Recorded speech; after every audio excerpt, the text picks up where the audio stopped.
Realme today launched two new phones, the X7 as well as the X7 Pro.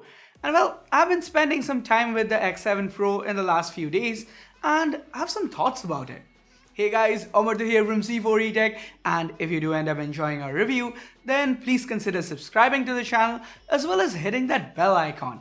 It really does help us out a lot. The Realme X7 Pro comes with a powerful Dimensity 1000 Plus chip from MediaTek, a Full HD Plus 120Hz AMOLED screen, quad rear cameras, a 4500 mAh battery, and a 65-watt super dart charger.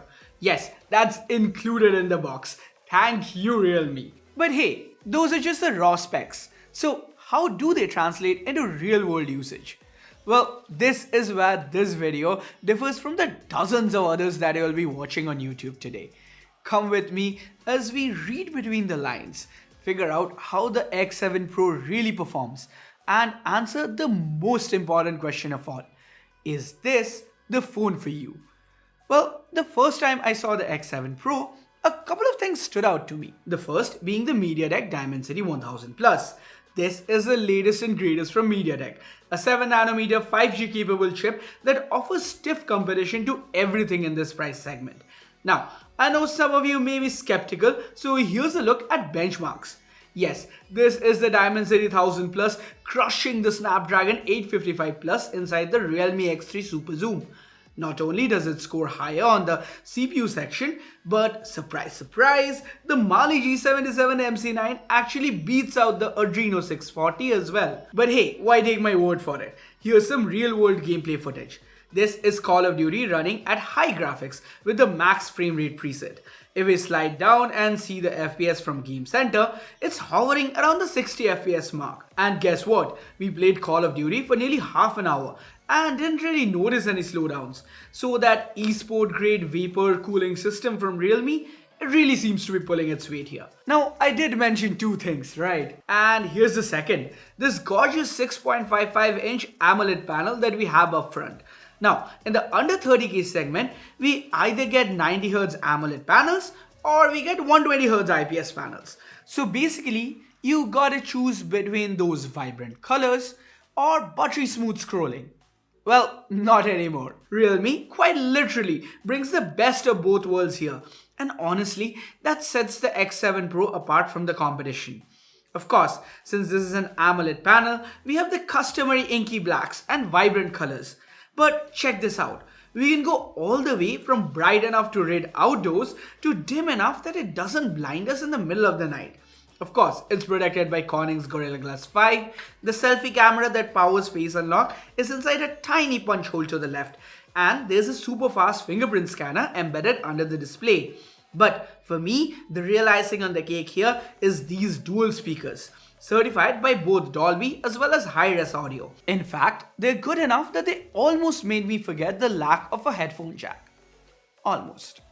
But hey, the good stuff, they just keep on coming. This 4500 mAh battery, it lasted through most days with 20% left in the bank. And then there's a 65-watt charger.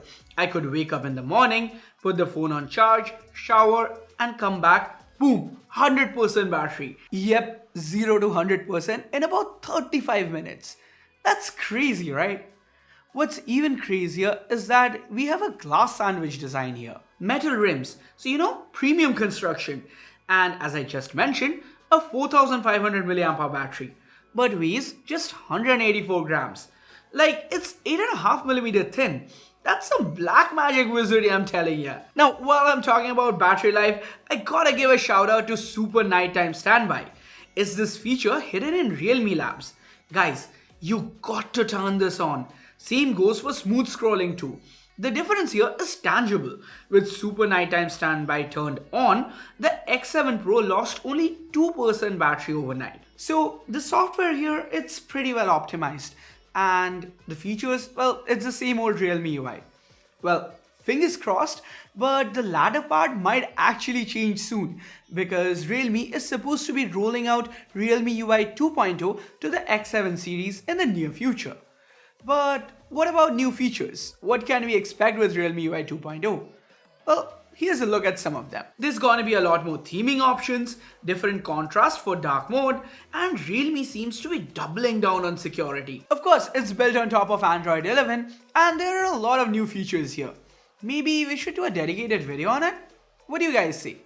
Okay, coming back to the X7 Pro, and I know you guys have been waiting for this. So let's talk about them cameras. The primary here is a 64 megapixel Sony IMX686 sensor that's been paired with a 6-element f1.8 lens. As expected, photos come out looking excellent. Switching to the 64 megapixel mode does give us even more detail. The dedicated night mode here is fully kitted out with manual controls and a tripod mode as well for those long exposure shots.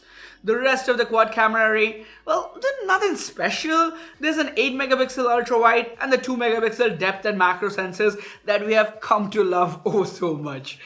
Okay, jokes aside, let's take a look at the snaps captured by the 32 megapixel punch hole selfie shooter. At a glance, these snaps look quite good. Natural colors.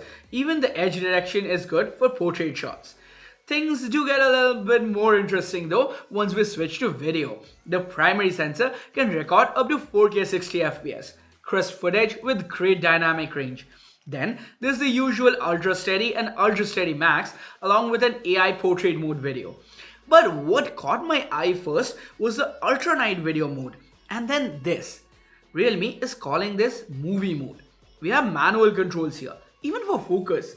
The entire UI is in landscape, and basically this looks like a pro video mode. So no matter if you're a casual snapper or you take photography really seriously, the X7 Pro has something for everyone. There's even 128 gigs of UFS 2.1 storage on board, which usually would be awesome, but given the rest of the high-end specs, I kind of wish we had UFS 3 here. Or hey, maybe I'm just being too greedy. After all, this is a midranger. But then, here are a couple of real cons. No micro SD and no headphone jack. The latter, well, we have come to expect it, but no micro SD in this segment is a bit of a bummer. Continuing on the list of cons, we have the slippery back. The actual color changing pattern, that I quite like. It's not your run-of-the-mill gradient design. But the branding, that's just not my taste. Of course, we can't really review a smartphone without talking about the phone part of it, right? So here's the lowdown on connectivity. We have 5G and Wi-Fi 6, so future-proof in a sense. And the regular VoLTE and VO Wi-Fi, they worked great as well. Now I'd love to wrap this review up like a nice little present with a bow on top, except that I don't really know the official price of the X7 Pro yet. That being said, if it comes at anything under 25k or thereabouts, the X7 Pro is an easy recommend from my side. So now I'm gonna throw it over to you guys. By the time this video goes live, we'll have the official pricing listed in a pinned comment down below. So do check that one out and tell me what you think about this new release from Realme. As always, like, share, subscribe, and turn on notifications by hitting that bell icon if you haven't yet. And hey, if you have made it this far, here's a little personal update from my side. Well, I have been battling some health issues, maybe you can tell it from my voice, but yeah, that's the reason I may be missing on screen for some time. But don't worry, me and the rest of the C4E Tech team are working hard behind the scenes to bring you guys some amazing content. So stay tuned, and hey, thanks a lot for watching till the end. Have a good one, guys. Cheers.